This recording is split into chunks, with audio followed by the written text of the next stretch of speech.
ଗୋଆମ ନାମକ ଏକ ଦ୍ୱୀପ ବିଷାକ୍ତ ସାପରେ ପରିପୂର୍ଣ୍ଣ।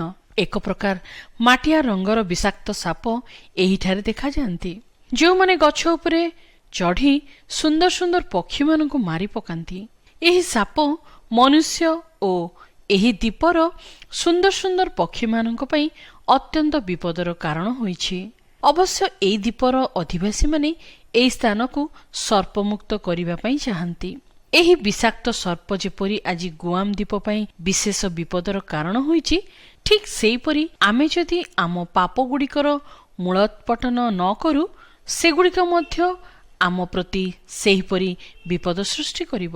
ଆମ୍ଭମାନଙ୍କ ଜୀବନରେ ମଧ୍ୟ ବ୍ୟଭିଚାର, ଅଶୁଚିତା, କାମ, କୁଅଭିଳାଷ, ପ୍ରତିମା ପୂଜା ରୂପ ଲୋଭ, କ୍ରୋଧ, ରାଗ, ହିଂସା, ନିନ୍ଦା, କୁତ୍ସିତ ବାକ୍ୟ ଇତ୍ୟାଦି ପାପ ଦେଖାଯାଇପାରେ।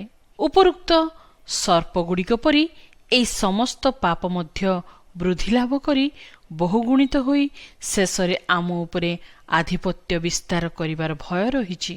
ଏଗୁଡ଼ିକ ମଧ୍ୟ ଖ୍ରୀଷ୍ଟଙ୍କ ନିମନ୍ତେ ଆମର ସେବାକୁ ଫଳପ୍ରଦ ହେବାକୁ ନ ଦେଇ ତାହାଙ୍କ ନିମନ୍ତେ ଆମର ସାକ୍ଷର ଜୀବନକୁ ସମ୍ପୂର୍ଣ୍ଣ ଧ୍ୱଂସ କରିଦେଇପାରେ।